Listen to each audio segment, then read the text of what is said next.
कर्पूरी और भैंस चरावा राम नरेश, ये किसने नारा बनाया था? मेरा सवाल है।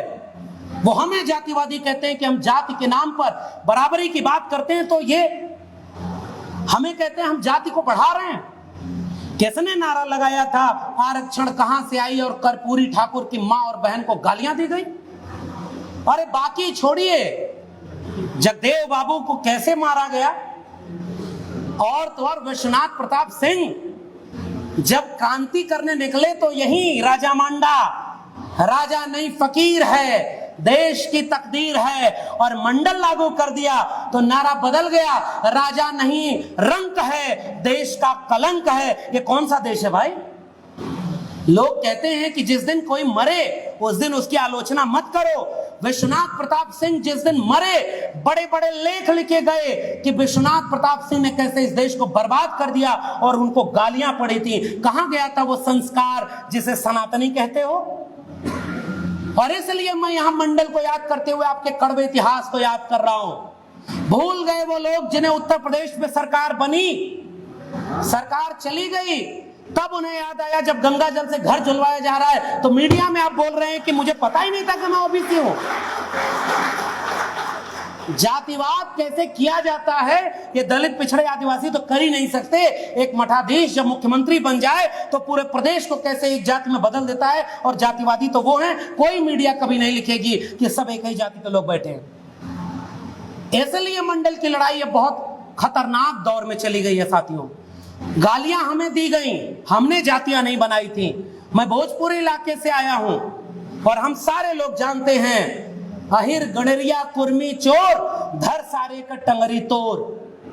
किसने नारा बनाया था? अहिर गणरिया कुर्मी हिंदू नहीं थे क्या? बड़ जात बतियौला से, छोट जात लतियौला से, ये हमने नारा बनाया था। जाति देख करके इस देश में बंटवारा किसने किया? और आज हिंदू बनाते हो। 80% हिंदुओं एक हो जाओ, 20% मुसलमानों से खतरा है। बताओ, राष्ट्रपति से बड़ी कोई पोस्ट नहीं होती, और दलित राष्ट्रपति बना तो मंदिर में क्यों नहीं घुसने दिया अगर वो भी हिंदू था तो? और एक महिला आदिवासी को तुमने यहां पर, और उस राष्ट्रपति से किसने पूछा था कि प्रेस कॉन्फ्रेंस करके बताओ कि जाति उसकी दलित है?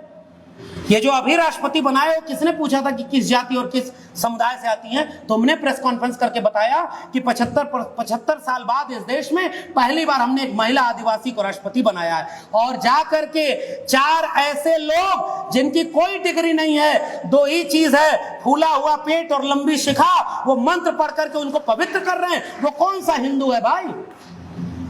हिंदू बना रहे हो केवल दंगा कराने के लिए, और हम हिंदू बन रहे हैं साहब क्योंकि हमने डॉक्टर राम मनोहर लोहिया और डॉक्टर भीमराव अंबेडकर जो 1956 में मिलकर के काम करना चाहते थे, उस सपने को मरता हुआ अपने सामने छोड़ दिया है। हम बन रहे हैं हिंदू साहब क्योंकि हमने मंडल की लड़ाई को छोड़ दिया है, और इसलिए वो पूरी विभाजन की रेखा हमारे बीच में बन गई है। और विभाजन की रेखा को अगर मिटाना है, अरे आपको तो सरकार भी मिली। बहुत सारे लोग मुझसे कहते हैं कि राजनीति के बिना कोई परिवर्तन नहीं होता। मैं भी मानता हूं।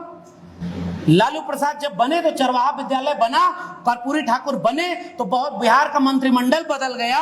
बहुत सारे ऐसे लोग सदन में बैठ गए जिन्होंने कभी बाहर अपने जिले से कदम नहीं रखा था।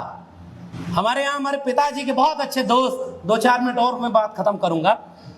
पिताजी के दोस्त हमारे डॉक्टर वसूल हसन, वो एक किस्सा सुनाते थे, और वो किस्सा एक साहित्यकार ने लिखा भी है कि जब पाकिस्तान बन रहा था तो जाकर उनसे पूछा कि अम्मा अब तो सबको पाकिस्तान भेजा जा रहा है, आप क्या करी हो?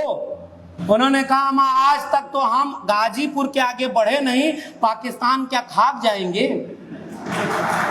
ऐसी मिट्टी में पैदा हुए दफन यहीं हो जाएंगे, न बुलाए किसी के आए थे, न निकाले किसी के जाएंगे।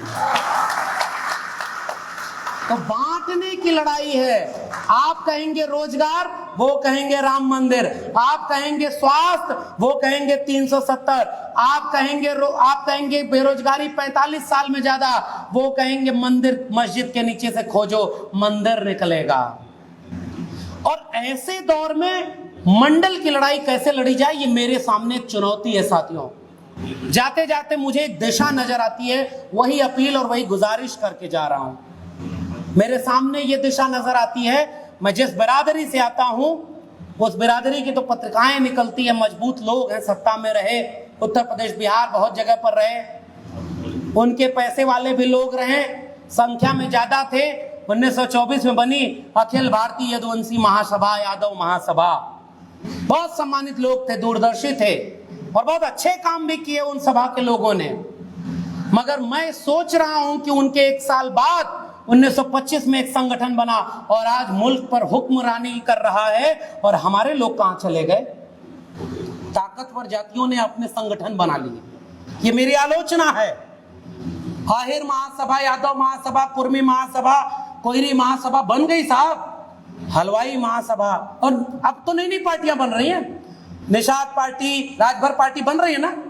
और उसका सामाजिक न्याय है क्या है? खुद कैबिनेट मंत्री, बेटा एमएलसी, दूसरा बेटा। यह सामाजिक न्याय कभी नहीं हो सकता। डॉक्टर लोहिया की विरासत के लोगों ने गलती की हो, या आज सामाजिक न्याय के नाम पर जो जाति के नाम पर पार्टियां बनी हैं वो गलतियां कर रही हैं, लेकिन हम उनकी आलोचना नहीं कर सकते। हम ताकतवर थे तो हमारी जिम्मेदारी ज्यादा थी, हमने अपनी जिम्मेदारी नहीं निभाई। और ओबीसी की 3743 जातियां हैं साहब, वो कुछ तो इतनी संख्या में कम है कि उनकी लड़ाई लड़ने वाला कोई नहीं है। उनकी एकता कैसे बनेगी? और हम एक कदम पीछे हटना नहीं चाहते। हमने अपनी नाक लंबी कर दी और दिल छोटा कर लिया, इसलिए हम टुकड़ों में बंटते चले गए। और अचानक कोई बहरूपिया आकर के आपका वोट ले गया। आज 500 रुपया और 5 किलो अनाज पर ले गया है, अगले चुनाव में 1000 रुपया और 10 किलो अनाज देगा, फिर ईवीएम हैक करेगा, फिर वोटर लिस्ट से नाम हटाएगा, फिर दंगा करवाएगा। हमारे आपके पास उसे रोकने के लिए क्या ताकत है? हम केवल शिकायत करते रहेंगे कि सिस्टम बहुत करप्ट है।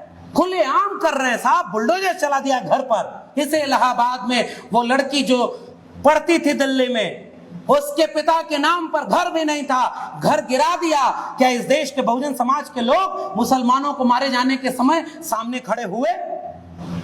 क्या अगर आपके सामने आपकी कमजोर जाति के, और आज तो उत्तर प्रदेश के लोगों, आप हमसे बेहतर जानते हो थाने में किसके लोग जेल में जा रहे हैं, कौन सुनवाई हो रही है, और बारी बारी मारे जा रहे हैं। मंडल की लड़ाई कहां चली गई? इसलिए मेरी गुजारिश है इन हुक्मरानों को जो आज विपक्ष में बैठे हैं, संकेत केवल कर रहा हूं, याद करो रथ यात्रा को रोकने और आतताइयों पर गोली चलाने वाली विरासत तुम्हारी है। दंगाई वक्त में सामने खड़े हो जाओ और कहो कि उत्तर प्रदेश के एससी, एसटी, ओबीसी हमारे हैं और हम चलेंगे पूरे प्रदेश में। अब वो रथ यात्रा करते हैं, आप पैदल यात्रा करो कि जाति जनगणना कराओ, वरना हम आंदोलन करेंगे। और आप अगर सरकार में ना आ जाओ तो कहो, आपके पास पूरा मैदान खाली है। आप एक हाथ में जय भीम, जय मंडल, अंबेडकर और लोहिया, और दूसरे में परशुराम का फरसा। माफ कीजिए, वैचारधारा से समझौता आपको कभी सत्ता तक नहीं पहुंचाएगा।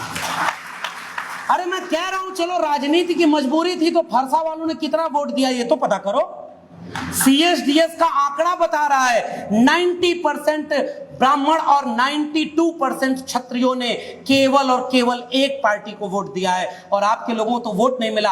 आओ वापस लौटो। ये 90% वंचित शोषित कमेरा लोग जिस दिन एक हो जाएंगे, लखनऊ ही नहीं दिल्ली में बैठना और आज घोषणा करो कि 52% आबादी को उत्तर प्रदेश, बिहार और दिल्ली में 52% आरक्षण दे देंगे। देखो आप सरकार में ना आ जाओ तो कहो।